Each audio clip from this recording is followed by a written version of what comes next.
Desde el Centro de Noticias de Caracol Televisión en Bogotá, esto es Noticias Caracol, edición del mediodía.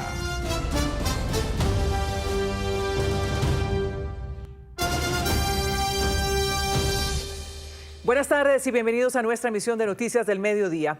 Hoy estamos pendientes del futuro de las reformas tributaria y a la salud en el Congreso, así como de la nueva reunión por el salario mínimo. Alejandra. Y también vamos a hablar, Ana Milena, de esas fugas que no paran de peligrosos delincuentes en las cárceles del país. Horas después de conocerse el escape de un reo en la cárcel La Picota mediante un cambiazo, pues hoy se conoció que otro detenido se escapó de la cárcel de Itagüí. Más adelante vamos a ampliar esta noticia, pero antes, Ana Milena, la atención del mundo está concentradísima en Oslo, donde se espera la llegada de María Corina Machado, quien recibirá el Premio Nobel de Paz. Margarita Rojas, muy buenas tardes. ¿Qué es lo último sobre este tema? Alejandra, Ana Milena, pues son múltiples las versiones sobre la presencia de la líder opositora en la capital noruega, pero con ella o sin ella, la entrega de este galardón en un momento de enormes tensiones por el despliegue militar en el Caribe y las presiones a Nicolás Maduro para que entregue el poder, es otro espaldarazo a los esfuerzos por lograr el fin del régimen y una transición al gobierno elegido en las urnas el 28 de julio del año pasado. En Oslo ya están varios familiares de María Corina y una gran comitiva para asistir a la ceremonia.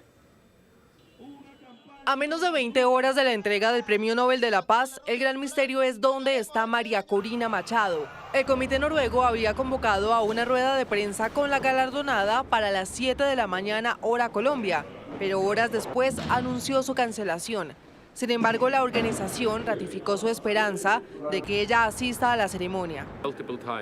Por supuesto, me doy cuenta de que hay cierto entusiasmo acerca de si la galardoneada llegará o no. Ella ha dicho que estará aquí. No sé cómo está viajando, no sé cuándo llegará, pero aún así confío en que estará aquí a tiempo. En las redes sociales circulan todo tipo de versiones sobre la forma como habría conseguido salir de Venezuela sin que exista una confirmación oficial de que Machado, en efecto, ya se encuentra fuera de su país. Entre tanto, así luce el Gran Hotel de Oslo, con un fuerte dispositivo de seguridad, periodistas y pancartas a lo largo de una de las principales calles de la ciudad. La expectativa invade a los hijos de Machado, quienes ya están en Oslo, pero no respondieron a la pregunta que se hacen muchos. Muy emocionados y muy orgullosos. Gracias. María Corina Machado, ¿ya llegó? ¿Ya llegaron?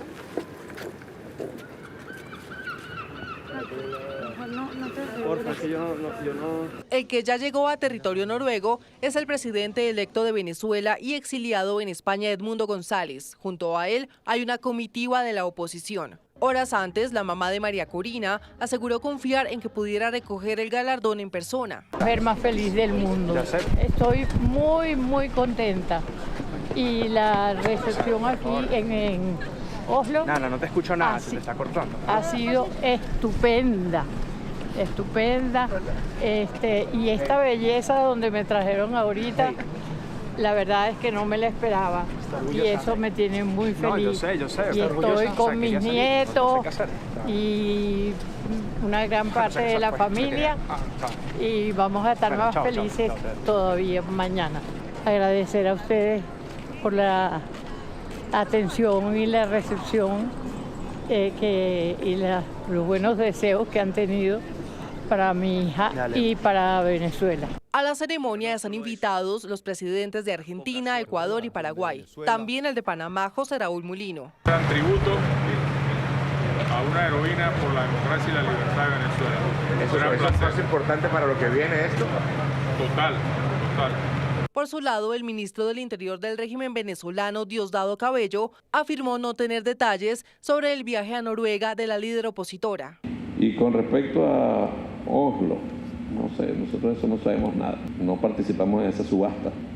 No, una subasta. Al mejor postor de agarre. Con o sin María Corina, la entrega se producirá a la 1 de la tarde de este miércoles hora local. Posteriormente habrá una cena de gala en el Gran Hotel. El Premio Nobel de la Paz consta de una medalla de oro, un diploma y 1.2 millones de dólares. Clara Machado, hermana de la Premio Nobel de Paz 2025, asegura que María Corina está intentando llegar a Oslo para recibir el premio.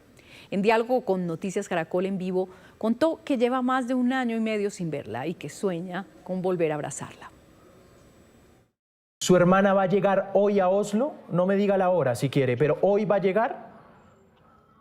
Tenemos la fe de que así será. Pero la precisión no la tengo. Claro, sí, es decir, ¿en cualquier momento puede aparecer? Sí, ese es su deseo.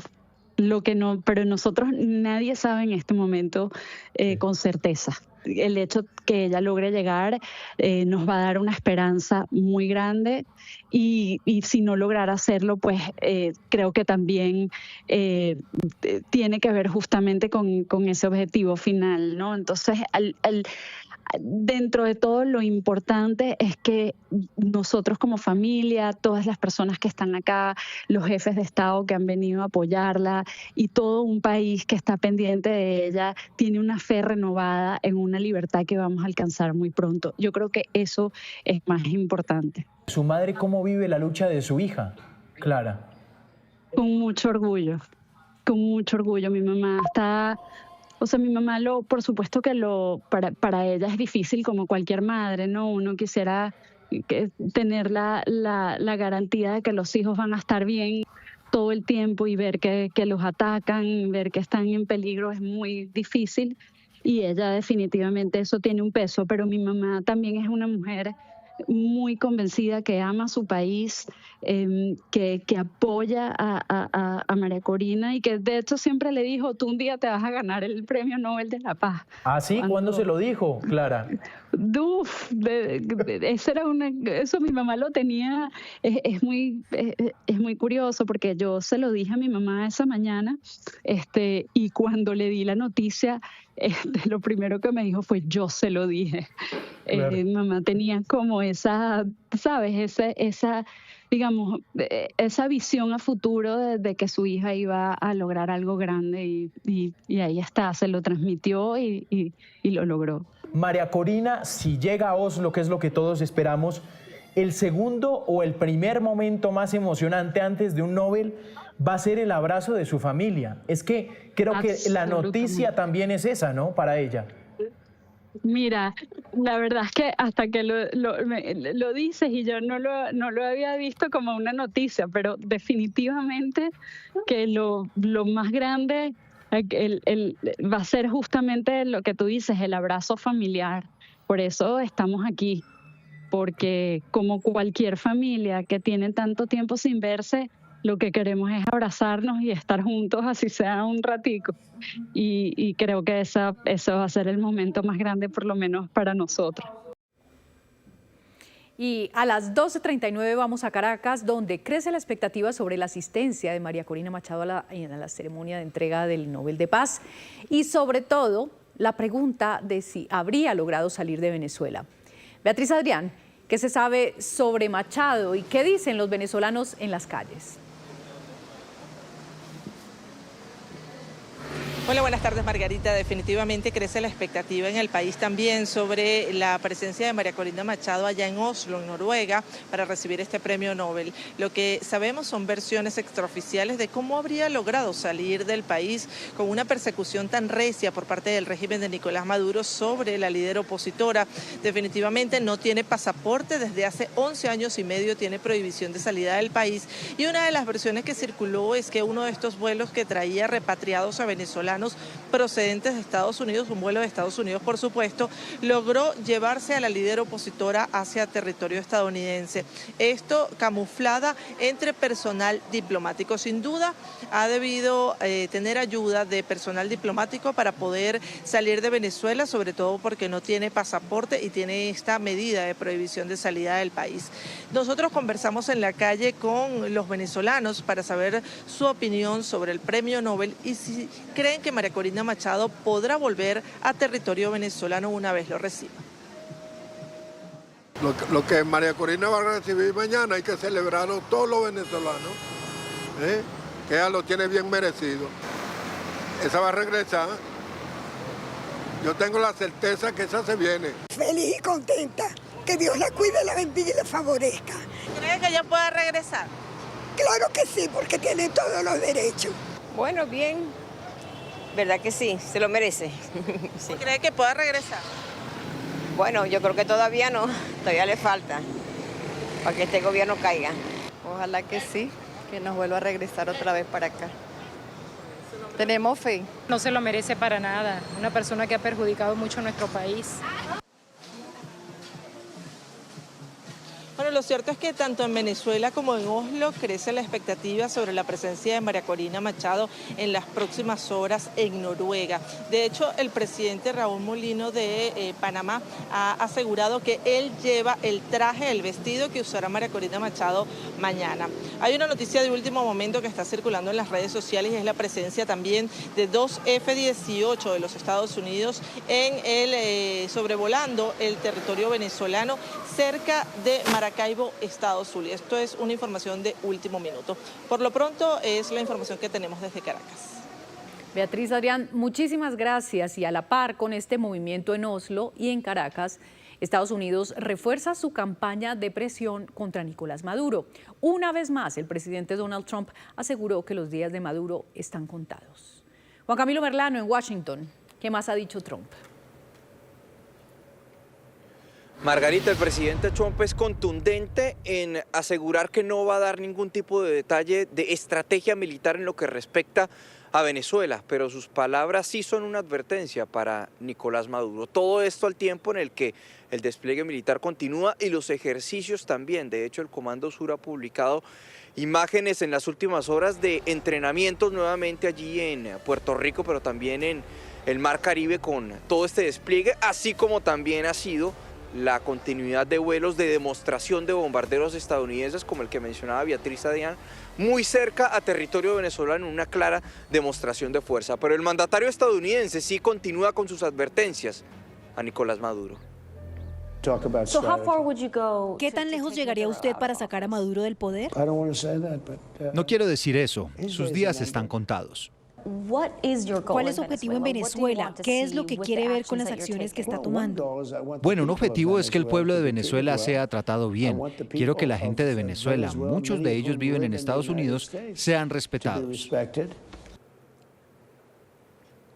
Cabe recordar que la última vez que el presidente Trump dijo que los días de Maduro estaban contados fue el pasado 2 de noviembre en una entrevista con el programa 60 Minutos del canal CBS. Esto, o más bien lo que sugiere, iría en contravía de lo que dijo por lo menos en los últimos días su secretario de Defensa o de Guerra, Pete Hegseth, al menos en el sentido de, al establecer las prioridades militares de los Estados Unidos durante el mandato de Trump. Hegseth durante el fin de semana fue claro en que Estados Unidos no estaría envuelto en operaciones para construcción de democracia en otros países o de cambio de régimen, que lo de ellos es, por ejemplo, lo que se ha visto en el Mar Caribe y en el Pacífico, ataques letales y rápidos. Y hablando de Venezuela, también cabe destacar, en las últimas horas se conoció una carta, fue publicada nuevamente por el portal Dallas Express, de esta vez el exgeneral venezolano Cliver Alcalá Cordones, quien, recordemos, se encuentra preso en Estados Unidos, dirigida al presidente Donald Trump, también prestándose o diciendo que está abierto a colaborar con el presidente de los Estados Unidos en materia de darle información sobre la actividad narcoterrorista del régimen de Nicolás Maduro, muy parecida a los términos de la carta de Hugo El Pollo Carvajal, que también se conoció hace algunos días. Juan Camilo, gracias. Y para entender más sobre las implicaciones de la entrega del Premio Nobel de Paz 2025, nos acompaña María Teresa Aya, analista internacional de Noticias Caracol. Teresita, ¿cuál es el mensaje de fondo en la decisión del Comité del Nobel de entregar este premio a María Corina Machado? Margarita, buenas tardes. El Premio Nobel no solamente se entrega cuando hay el fin de una guerra o cuando hay un mensaje de paz que termina un conflicto, también se le da a las personas u organizaciones que enfrentan la violencia política. Y es que en Venezuela hemos visto una violación sistemática de los derechos humanos, de las libertades civiles, es decir, por ejemplo, el derecho de expresión de la gente. Esto constituye violencia política y es precisamente lo que está peleando María Corina desde la oposición. Por eso el Premio Nobel, y lo está peleando, hay que decirlo de una manera pacífica. Esto es muy importante. Ahora, detrás de este premio también podemos ver de alguna manera un mensaje a todo el mundo, un mensaje global diciendo que el régimen de Maduro es un régimen que no solamente viola las libertades de la gente, sino que es ilegítimo.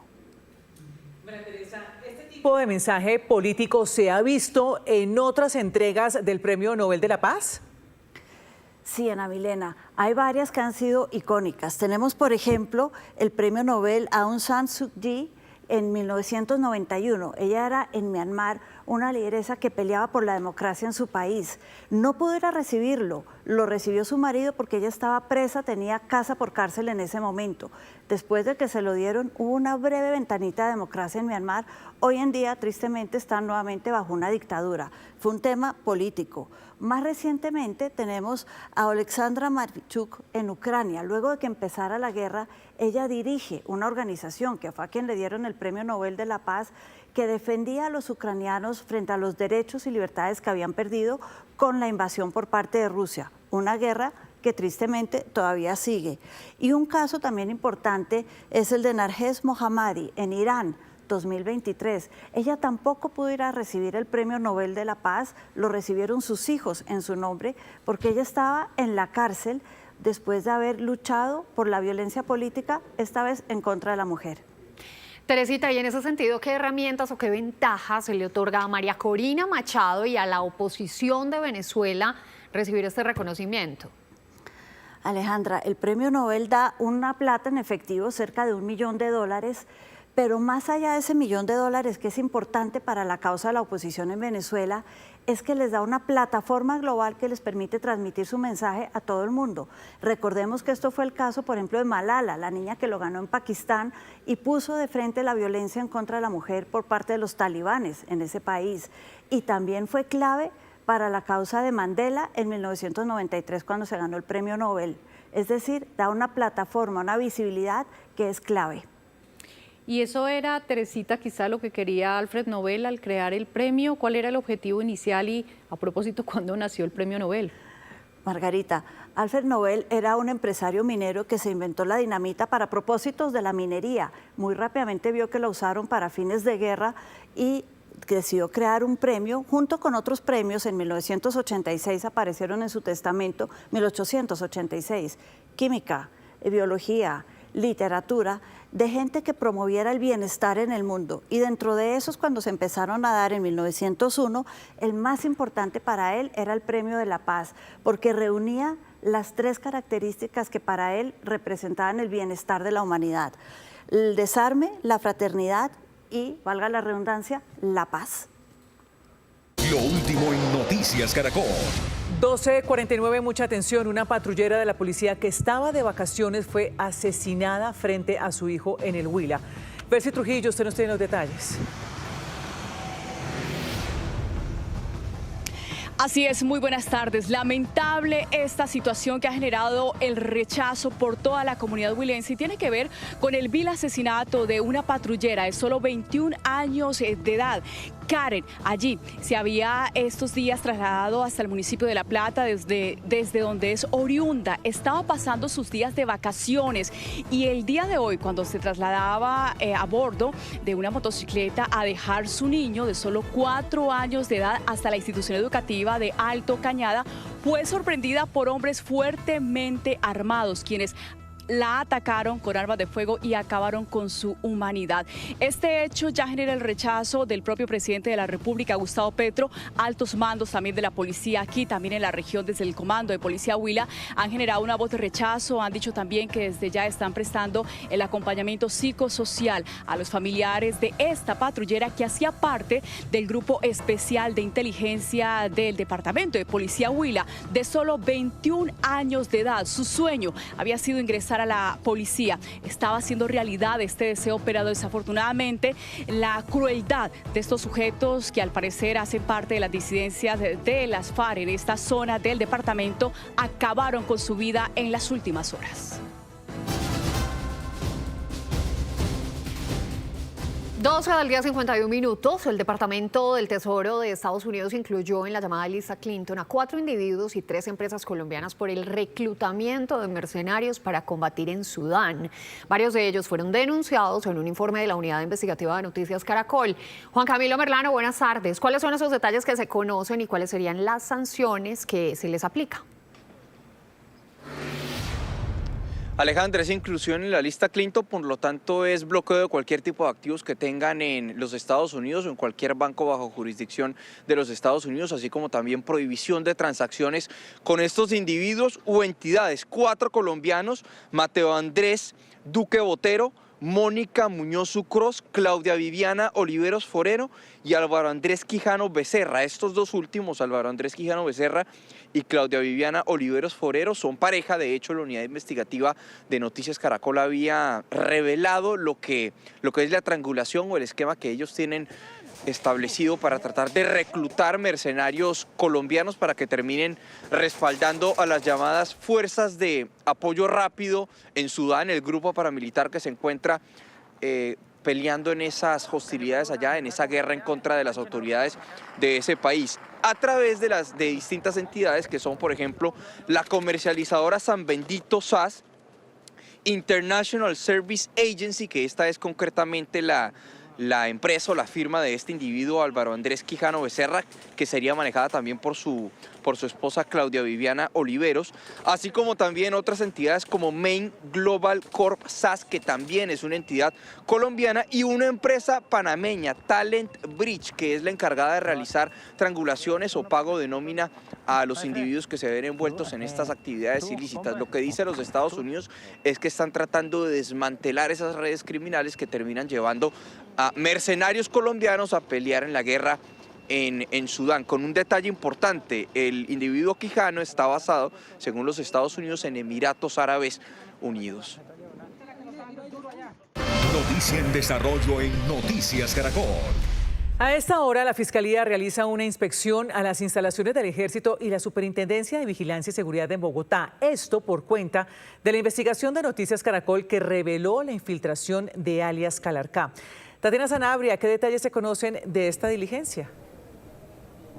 Así es, mire, esta instrucción la da un fiscal delegado ante la Corte Suprema de Justicia y es en ese sentido donde se realizan estas diligencias en 2 puntos de la capital del país. Una tiene que ver en las instalaciones del Ejército Nacional y la segunda es en la Superintendencia de Vigilancia y Seguridad Privada de la capital del país. Esta es como parte de esa arista en donde presuntamente el general Juan Miguel Huertas tenía el interés de aliarse con las disidencias de las FARC para crear empresas de vigilancia y de esta forma facilitar el movimiento de armas y municiones. Esa inspección es específicamente para esa línea investigativa. Lo que busca la Fiscalía es recolectar elementos de prueba para aportar a las 5 líneas que se habrían dado por instrucción de la fiscal Luz Adriana Camargo y como respuesta, por supuesto, al informe que fue dado a conocer por la unidad investigativa de Noticias Caracol. Se espera a final de la tarde conocer cuál es el desarrollo de estas 2 diligencias. Sí, Tati, seguiremos muy atentos al desarrollo de este tema. Gracias por el reporte. En otras noticias, hay preocupación en Antioquia por el atentado que sufrió un peaje en el municipio de Girardota. Los criminales que instalaron explosivos allí aseguraron que pertenecían al ELN. Mariana Rodríguez, buenas tardes. Cuéntenos cómo está a esta hora la situación y qué más se conoce del hecho. Tatiana, televidentes, buenas tardes. A las 12 del mediodía, 55 minutos, estamos a unos metros de este peaje Cabildo, acá en jurisdicción del municipio de Girardota, al norte del Valle de Aburrá. Lo que se ve en este momento es que están todavía en labores de remoción de esa estructura que quedó tan dañada, de todo el techo de este peaje y por supuesto de las cabinas que fueron destruidas en su totalidad. Luego de esto entonces va a proceder EPM a hacer la reconexión a la energía porque hay varios sectores que se quedaron sin energía pues de cuenta de esta detonación que recordemos ha confirmado la policía, la hicieron 2 sujetos que llegaron hasta este punto en una motocicleta encapuchados y dejaron un bafle en el que le advertían a la gente que iban a explotar la zona, que por favor salieran corriendo y que eran miembros del ELN. Con sus 2 casetas destruidas y parte del techo en el piso, quedó el peaje Cabildo en el municipio de Girardota, Antioquia, luego de que ilegales activaran cargas explosivas hacia las 4 de la mañana. A las 6 de la mañana y madrugué a las 4. Faltando 10 me estaba poniendo la camisa cuando ese cimbronazo me tiró a la cama y yo estaba con este mascotica y voló a 1 metro. Y yo, Dios mío, ¿qué me pasó? Y sentí la arena que cayó, levantó arena, piedritas, de todo. Con el paso de las horas y gracias a las cámaras de vigilancia, autoridades confirmaron que el ataque lo cometieron 2 sujetos que se hicieron pasar por miembros del ELN. El artefacto explosivo habría sido instalado por 2 personas que llegaron en motocicleta hasta este lugar, quienes además habrían abandonado un pequeño parlante con un audio en el que le indicaban a la comunidad no acercarse porque iban a detonar. Por fortuna, el atentado no dejó lesionados, pero sí mucho miedo en la comunidad vecina. Desde el mismo momento del hecho fue activada la cápsula antiterrorismo, a través de la que nuestros profesionales de la Seccional de Investigación Criminal, GAU, la Inteligencia, en coordinación con Ejército Nacional, se avanza con las investigaciones para esclarecer esta acción criminal. El peaje está ubicado en una vía alterna del Valle de Aburrá entre Girardota y Barbosa. Con el estallido de esos artefactos también se afectó la energía de varios sectores de Girardota. Y en Cúcuta las autoridades anunciaron un paquete de medidas tras la oleada terrorista registrada el pasado fin de semana. Uno de los atentados atribuidos al ELN puso en riesgo la vida del medallista olímpico Yosimar Calvo. Richard Quiñones, buenas tardes. ¿Cuáles son esas medidas y cómo está el deportista? Hola, muy buenas tardes. Entre las medidas de las autoridades están 150 millones de recompensa para quien brinde información que permita dar con los responsables de estos hechos. Aparte de eso, 300 miembros de la Policía Nacional más estarán en la ciudad de Cúcuta. Hay que señalar que hay un despliegue especial, sobre todo en el municipio de Villarrosario, donde se atacó con ráfagas de fusil la estación del CAI de Morichal. Y aparte de eso, hay mucho revuelo por parte de las autoridades a través de los helicópteros en la ciudad de Cúcuta.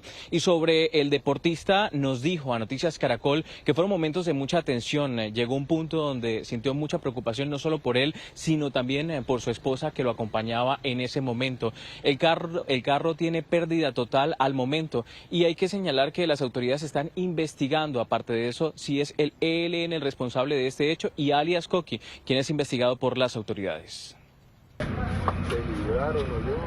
Así quedó el carro de Yosimar Calvo, pérdida total, el motor completamente destruido y las 4 llantas afectadas, entre otros daños. El medallista olímpico regresaba a casa con su esposa cuando lo sorprendió la explosión. Era el único en la vía esa noche y por fortuna iba a baja velocidad. Y nosotros íbamos tranquilos por la carretera, la vía iba sola, íbamos de regreso a casa. Cuando de un momento a otro pues sentimos el estruendo, sentimos que eso fue fuerte, se hizo una nube de polvo, todo se apagó y pues no hubo tiempo de reaccionar. Lo único que hice pues fue apretar el volante y ya fue que sentimos el golpe y rodamos metros allá del momento del impacto y pues la verdad en esos momentos, en esos microsegundos a uno se le cruzan muchos pensamientos. Yo la verdad pues pensé, pues nos matamos, pero pues gracias a Dios el carro no volcó. Hacemos un llamado a la opinión pública, a los empresarios, a todas las personas que quieran vincular. Queremos reponerle el vehículo a Yosimar, porque es su fuente de transporte y nosotros necesitamos que él esté siempre activo, que esté entrenando, porque es nuestra carta. Tras este y otros hechos terroristas, las autoridades ofrecieron una recompensa de 150 millones de pesos y la llegada de 300 policías nuevos. Hoy le rendimos honores a 2 héroes de la patria, el intendente Franklin Guerrero y el subintendente Jairo Holguín, quienes ofrendaron su vida salvaguardando la seguridad de ustedes, los colombianos. Y no es más, sino que la Policía Nacional les va a rendir honores. En esta clínica privada de Cúcuta se recuperan los 2 policías heridos que hoy reciben una condecoración de honor por la labor que realizaron para contener la violencia. Varios datos ya para finalizar. Por un lado, la vía donde se presentó la explosión ya fue arreglada. En el caso del CAI de Morichal, que recibió alrededor de 700 impactos con ráfagas de fusil y en donde 2 uniformados se enfrentaron a casi 15 guerrilleros que los hostigaron, pues allí también se han empezado a realizar algunas adecuaciones para habilitar el CAI. Y ya para finalizar, y también muy importante, nos cuentan de último minuto que incluso el comandante de la Policía Metropolitana de Cúcuta fue amenazado por alias Coqui, quien se cree es el cabecilla detrás de todos estos hechos en esta zona de frontera. Información desde Cúcuta, Richard, gracias. Y luego de la revelación de la unidad investigativa de Noticias Caracol sobre un presunto caso de acoso sexual por parte de un inspector de policía de Soacha contra una joven guarda de seguridad, hecho que quedó registrado en un video, hoy se conocen las primeras decisiones. Juan Andrés Beltrán, ¿qué dice la administración municipal? Buenas tardes. Buenas tardes. Pues primero decir que por parte del alcalde del municipio rechazaron tajantemente cualquier hecho de acoso sexual en contra de las mujeres en el municipio y en el país. Adicionalmente nos contaron un poco cómo ha sido este proceso. Han señalado que a comienzos del mes de junio recibieron la denuncia por parte de la vigilante y allí la guiaron para poner la respectiva denuncia penal. Posteriormente la investigación interna la asumió la Personería Municipal de Soacha, que tomó la primera decisión a comienzos de julio y fue trasladar a este inspector señalado de acoso sexual hacia otra inspección, esto para proteger la investigación que pues casi 5 meses después tiene la primera decisión, y es que suspendieron provisionalmente por 3 meses al inspector que oficiaba en la inspección sexta del municipio de Soacha, José Arturo Figueredo, y esto por considerar que habría cometido una falta gravísima. Y adicionalmente han dicho dicen en el documento de la personería que esta conducta podría poner en riesgo a otras potenciales víctimas, por lo que motiva esta decisión de la que precisamente habló el alcalde del municipio de Soacha, Julián Sánchez. De la misma manera, en ese instante que conocimos la denuncia, tuvimos la oportunidad de movilizar al inspector y que el inspector estuviese en otra inspección hasta tanto nos adelantaran los procedimientos administrativos que la ley refiere y que por supuesto requieren una investigación como esta. Así se hizo desde la Oficina de Control Interno de la ciudad, quien a razón de la causa gravísima de este delito, pues remitió a la Personería Municipal, a la Delegada de Vigilancia Administrativa, para que adelantara la investigación pertinente, y el día miércoles de la semana anterior, por supuesto, se dio suspensión al inspector por 3 meses, hasta tanto no se termine todo el elemento de investigación y por supuesto de protección a esta mujer de nuestra ciudad de Soacha. Mire, en esta investigación de la Personería Municipal de Soacha se reúnen por lo menos 2 denuncias, 2 presuntas víctimas de este hombre, y por cuenta de esta determinación pues deciden suspenderlo por 3 meses provisionalmente, tiempo en el que pues no tendrá derecho a remuneración salarial, decisión de la que también hoy está siendo notificado, pero esto al margen de los otros procesos que se puedan adelantar en su contra. También han dicho en este mismo documento, en esta resolución de la suspensión provisional, que encontraron un patrón en sus comportamientos y que era necesaria ante el riesgo que podría representar para otras personas. Sin embargo, desde que se conoció la denuncia, como lo ha dicho el mismo alcalde, a comienzos de junio de este año, pasaron casi 5 meses para que se diera esta decisión. ¿Por qué pasó tiempo? ¿Por qué se demoró tanto este proceso? El alcalde de Soacha respondió. Claramente el proceso administrativo que requiere una investigación como esta establecía primero el camino de la Oficina de Control Interno. Este es un funcionario de más de 15, 20 años de la administración, no es un contratista, no es un funcionario que tenga un término muy corto, sino por el contrario, que es un funcionario de más de 20 años, que hace parte de la planta y de la carrera administrativa de la ciudad. Ello conllevó, por supuesto, ese elemento sustancial de que sea la Oficina de Control Interno quien investigara, y claramente luego de la revisión claramente del delito, de la conducta del inspector, pues se remitió a la Personería Municipal. Mire, esta suspensión provisional puede ser prorrogable y es hasta tanto se dé una decisión de fondo en esta investigación interna, pero acabamos de conocer también que la Fiscalía de Cundinamarca esta tarde radicará imputación de cargos por el delito de acoso sexual en contra de José Arturo Figueredo, esto ya por cuenta del proceso judicial y por la denuncia que fue revelada en las últimas horas por la Unidad Investigativa de Noticias Caracol. Juan Andrés, gracias. 1:06 p.m. Pese a las campañas y advertencias de las autoridades, siguen aumentando los casos de quemados con pólvora en varias regiones del país. En Atlántico, 7 niños resultaron afectados durante la fiesta de velitas. 3 de ellos se intoxicaron con fósforo blanco y permanecen bajo cuidado médico. Las autoridades anuncian duras sanciones contra sus padres. Argemiro Pidón, buenas tardes. ¿Cuál es el estado de salud de los pequeños? Lucía, buena tarde. Mire, nos reportan desde la Secretaría de Salud del Distrito que los niños se encuentran estables. Son menores de 1, 8 y 10 años. Este último, el de 10 años, está bajo especial cuidado porque además de unas lesiones que sufrió en uno de sus ojos por un tote, también presenta signos de intoxicación. De acuerdo con el informe del Instituto Nacional de Salud, en todo el departamento 29 personas resultaron afectadas con pólvora durante la celebración de velitas. 15 en los municipios del Atlántico y 14 aquí en la ciudad de Barranquilla. En diferentes hospitales del distrito permanecen internados los 3 niños que, según las autoridades, ingirieron restos de pólvora. Llama la atención el caso de un menor de 10 años de edad que, además de sufrir lesión en uno de sus ojos al estallarle un tote cerca a su cara, también presenta signos de intoxicación con fósforo blanco. Estables.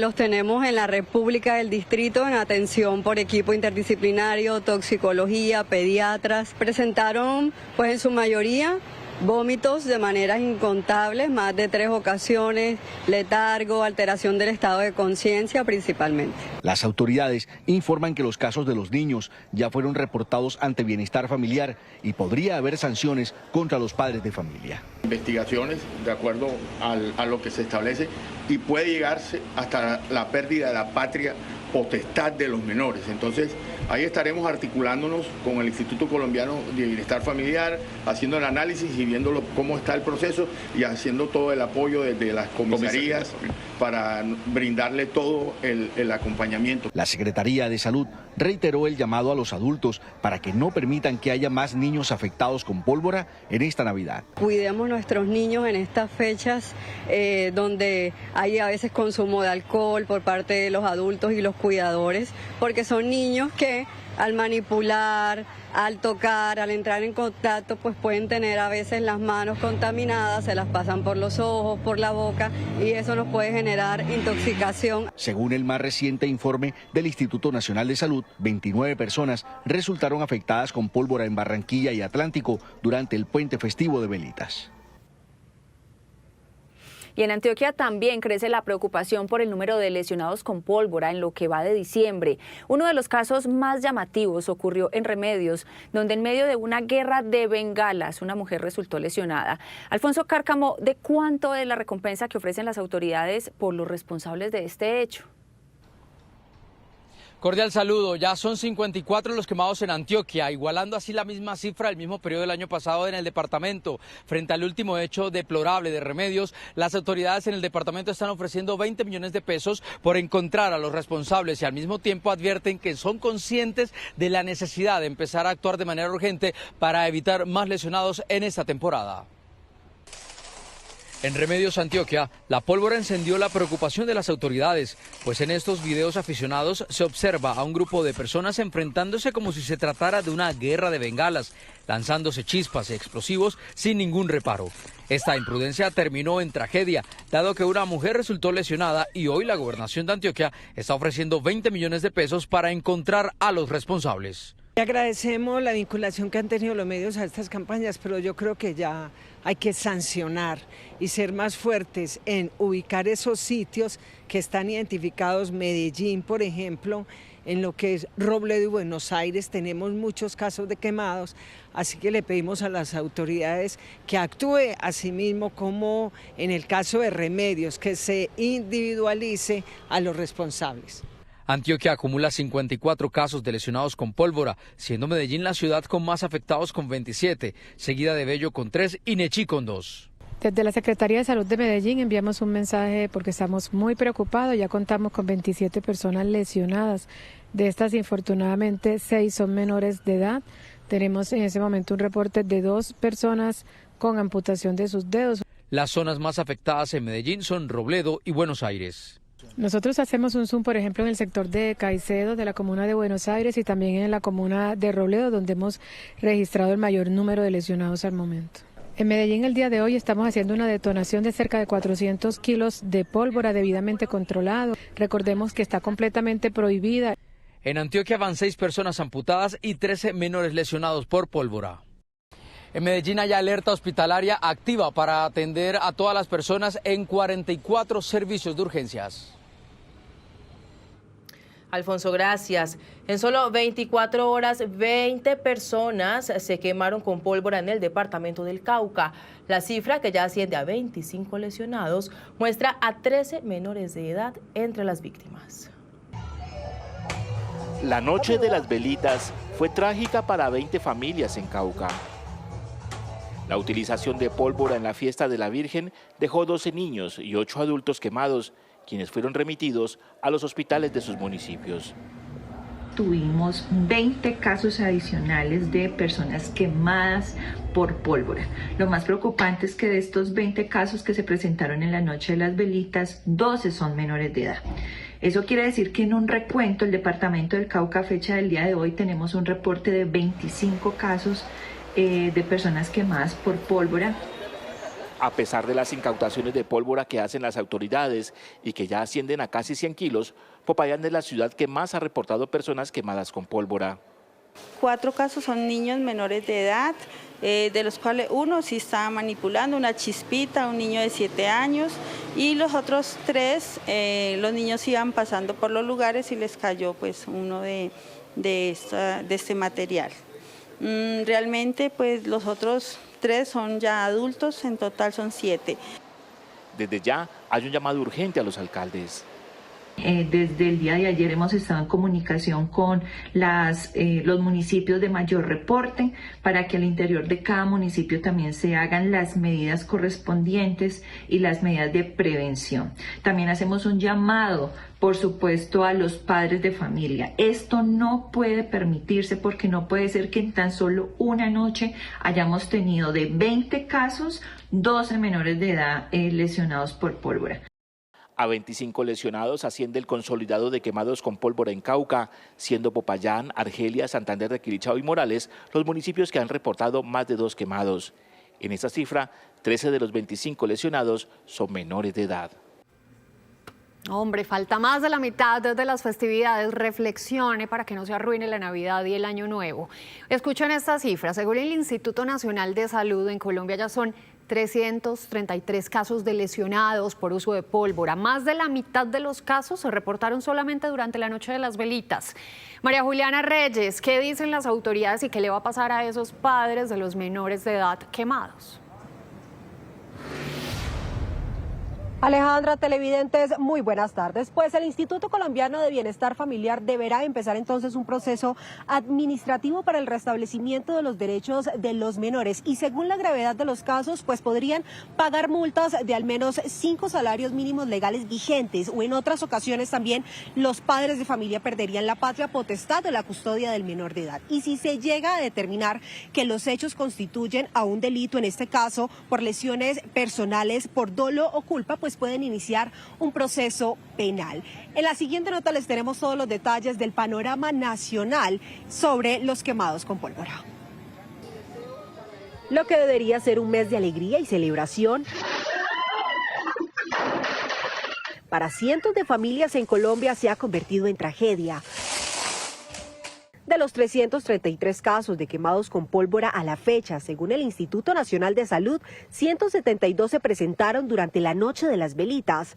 En lo que va del mes de diciembre, el 31.8% de los casos de quemados son menores de edad, es decir, 106 niños y niñas, de los cuales 14 estaban en compañía de adultos bajo efectos del alcohol. Todo el mundo lo expresa y lo refiere como que estoy transitando en la calle, o llegó hasta la puerta, o fue en el camino, o estaba observando, o cayó del cielo, en fin. Pero esto realmente es algo que hay que pensarlo y reflexionar, porque uno no lleva a los niños a que se expongan en sitios en donde están, digamos, haciendo uso de estos artefactos sin ninguna seguridad. Hoy, por ejemplo, estamos empezando a ver totes, absurdo, porque los niños no solamente los ingieren, sino que también hacen mal uso de ellos, quemándose las manos, los dedos.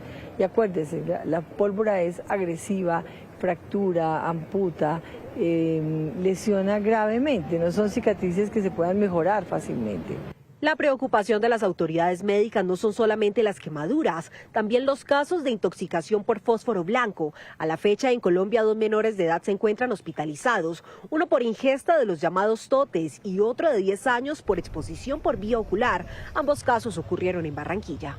Esto que están observando se conocen como totes, martinicas, triquitraques o diablillos, pero en realidad es una sustancia altamente tóxica que estamos orientando a que por favor no permitan que sus hijos lo manipulen, sobre todo los menores de edad. Este producto, su ingrediente es fósforo blanco y es un producto altamente hepatotóxico. Aunque según los reportes, en comparación con el mismo periodo del año pasado, los casos han disminuido en un 14.4%, los ciudadanos afirman que en las calles el uso de este elemento es desmedido. Pues sabe que sí, este año está más aumentado, me he dado cuenta de la pólvora que el año pasado. Y creo que han habido más gente imprudente y muchos que han salido quemados por el problema de la pólvora. Me he dado cuenta por las noticias y por todo que ya en Medellín, acá en Bogotá, en Cali, se han fracturado muchas personas por el problema de la pólvora. Antioquia está liderando la lista de los afectados con 50 casos, Bogotá con 24 y Valle del Cauca con 18. El 85% de las afectaciones por la manipulación de los elementos con pólvora termina en quemadura. Lo último en Noticias Caracol.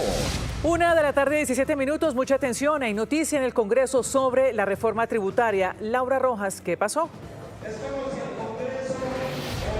Ana Milena, lo último es que la reforma tributaria fue hundida aquí hace pocos minutos en el Congreso de la República. Este es el ambiente que se vive a esta hora. Pues la votación arrancó en la Comisión Cuarta del Senado, 4 votos por el sí, 9 por el no. Ya fue anunciado entonces que fue archivado este proyecto, que el Gobierno Nacional buscaba 16 billones de pesos para el presupuesto general de la Nación para el próximo año. Entonces, el ministro de Hacienda ha dicho que este presupuesto ha quedado cojo en esos billones de pesos. Hay que buscar entonces las alternativas, dice el ministro de Hacienda, para lo que sería el presupuesto para el próximo año. De momento, algunos congresistas pues celebraron que esta reforma tributaria ha sido hundida luego de haber tenido 2 sesiones donde quedó suspendida esta votación, donde hoy ya se definió ese futuro, que nuevamente reiteramos quedó hundido este proyecto.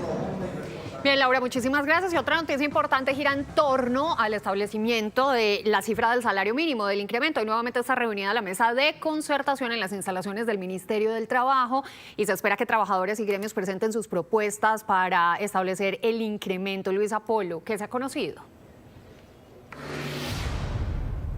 Alejandra, buenas tardes. Ellos están reunidos desde las 8 de la mañana, donde se socializaron puntos importantes como el dato de la inflación, también datos macroeconómicos por parte del Ministerio de Hacienda, del Banco de la República. Y hace algunos minutos salió el ministro de Trabajo, Antonio Sanguino, a contarnos que estaban en un receso donde se reunían independientemente tanto los trabajadores como con los gremios para plantear esas propuestas concretas sobre la mesa. ¿Qué dijo el ministro de Trabajo? Que una vez se conozcan esas propuestas, el gobierno también evaluará ciertos escenarios para ellos plantear algunas fórmulas, pero que esto debe pasar por aprobación del presidente de la República. Escuchemos lo que dijo el ministro de Trabajo.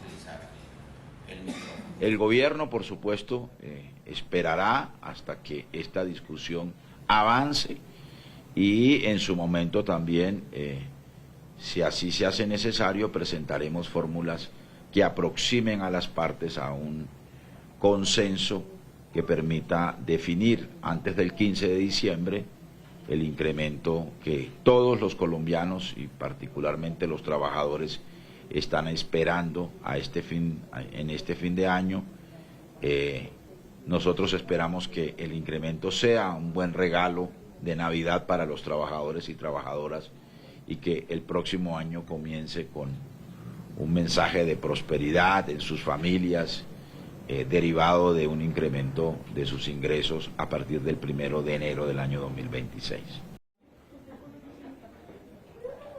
Se espera que luego de este receso las partes planteen esas propuestas, destapen las cartas y así durante la tarde se conocerá efectivamente cuáles serán esas cifras. Recordemos que cerca de 2,4 millones de trabajadores en el país reciben este salario mínimo. En Noticias de Salud les contamos que para enfrentar el creciente problema de la obesidad en el mundo, la Organización Mundial de la Salud tomó una importante decisión. ¿De qué se trata, doctora Fernanda? Buenas tardes. Buenas tardes. Miren, la Organización Mundial de la Salud reconoció los medicamentos para bajar de peso como esenciales para la humanidad, es decir, que deben ser accesibles universalmente. Por lo tanto, este es un llamado a que las autoridades de salud locales los incluyan dentro de planes integrales de tratamiento. Es que la obesidad es un verdadero problema de salud pública y ciertos medicamentos han demostrado que funcionan. Eso sí, son muy claros en que los fármacos por sí solos no resolverán esta crisis sanitaria mundial, pero sí pueden ayudar. Este año, la Organización Mundial de la Salud dio un paso histórico al incluir por primera vez los medicamentos para el manejo de la obesidad en su lista de medicamentos esenciales, una decisión que podría transformar el acceso a ellos. Sacaron una guía para utilizar los medicamentos GLP-1 de la Organización Mundial de la Salud. Entonces, obviamente son supremamente cautelosos, debe ser en adultos, no debe usarse en embarazadas, debe hacerse en medio de una intervención completa, multidisciplinaria, con varios profesionales de la salud. Si bien no es algo compulsorio, no es algo que la gente esté obligada a hacer, sí es una guía para muchos gobiernos y para muchos ministerios de salud de lo mínimo que debe contener el plan de beneficios o el plan de medicamentos en cada país. Además, tenga presente que no son muchos los medicamentos que funcionan y que tienen aval de las autoridades. En el mundo hay casi 10 y en Colombia hay 4 en diferentes presentaciones. La mayoría son de aplicación subcutánea, dicen inyectable, pero tratamos de evitar el término inyectable porque la gente piensa que es una inyección, una cosa terrible. Es una aplicación subcutánea que puede ser diaria o semanal, dependiendo del medicamento. Y hay uno de ellos que viene en presentación oral. El doctor Carlos Mendivil, especialista en metabolismo, además advierte sobre el uso no asesorado de estos fármacos. Siempre debe ser a través de un médico. O por supuesto, el mercado negro de todas las cosas hay en todos los países. Pero lo que sucede es que se lo aplican mal, la primera vez no lo soportan o dicen que eso no sirve para nada porque se lo pusieron y no les hizo nada. Entonces no, esto debe ser prescrito, debe ser con una evaluación integral. En Colombia el exceso de peso afecta a cerca del 59% de los adultos. Es mucho más que un problema estético. Está relacionado con enfermedades como diabetes, hipertensión, condiciones cardiovasculares y ciertos tipos de cáncer. La obesidad es una condición que es la mamá de todos los males. Enfermedad coronaria, problemas de la vesícula, artritis en las rodillas, te aumenta el riesgo de cáncer, infertilidad o subfertilidad, ovario poliquístico. Entonces es la mamá de todos los males, pero socialmente un poco es visto como un problema estético y no es para nada así. La obesidad es una enfermedad en toda regla, es una enfermedad gravísima que tiene una enorme cantidad de consecuencias y que hay que tratarla. La Organización Mundial de la Salud y los especialistas son enfáticos en que solo un medicamento no soluciona el problema. No es la vacuna contra la obesidad, que a veces hasta como son subcutáneos, mucha gente dice, oye, que usted pone una vacuna para la obesidad. No es así, no es tan simple. Y funcionan en la medida en que se acompañan de todas las otras intervenciones de alimentación bien prescrita, de ejercicio bien prescrito, de un sueño adecuado y de un manejo, digamos, holístico de la obesidad. Pero ponérselos porque tengo matrimonio en 2 meses, a ver qué hago, eso es desperdiciarlo y es contraproducente. La obesidad afecta a más de 1.000 millones de personas en el mundo. Sin duda, enfrentamos un desafío de salud creciente. La obesidad es considerada una pandemia, es una enfermedad compleja y como tal debe ser tratada. Pero insisto, con asesoría. Estos tratamientos solo funcionan cuando se cambian hábitos de alimentación, actividad física, sueño, aspectos como consumo de agua. De lo contrario es perder tiempo, dinero e incluso salud. Y finalmente, cuando se habla de medicamentos para perder peso, son muy puntuales los que han demostrado que funcionan. Ojo con lo que le venden de manera informal. Me despido recordándoles que tenemos una cita a las 4 de la tarde en nuestra señal de YouTube de Noticias Caracol en Vivo para resolver todas sus preguntas sobre el bullying o acoso escolar. Ahí nos conectaremos, doctora Fernanda. Gracias. Y hablamos del Caribe porque la luz de la Navidad llegó a Santa Marta, llenando de color plazas, parques y avenidas principales. Propios y turistas ya podrán disfrutar en las noches de un hermoso alumbrado navideño frente al mar. Los fuegos artificiales manejados por la alcaldía fueron el abrebocas del encendido del alumbrado navideño en pleno Parque de Bolívar en Santa Marta. Samarios y turistas, tanto nacionales como extranjeros, se reunieron para observar el juego de luces y colores en el corazón de la reconocida como la bahía más linda de América. En unión familiar, en muchísimo paz, en muchísimo orden y por supuesto cero pólvora. Comencemos la cuenta regresiva. 5,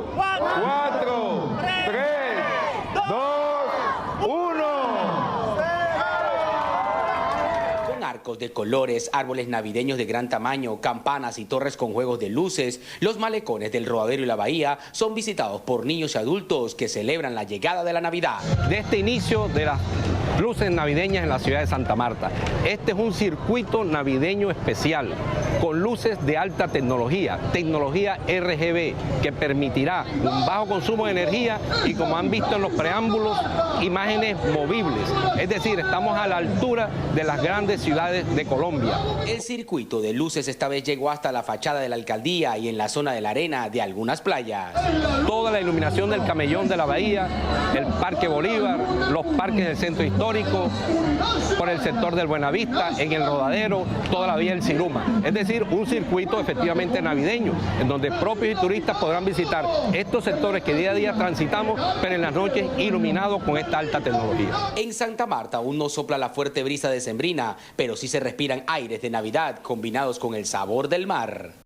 1:38 p.m. La Fiscalía le imputó el delito de prevaricato por acción al ex canciller Álvaro Leiva, esto tras el escándalo en la expedición de los pasaportes. Tatiana Zanabria nos cuenta qué argumentos dio la fiscal de este caso. Tatiana.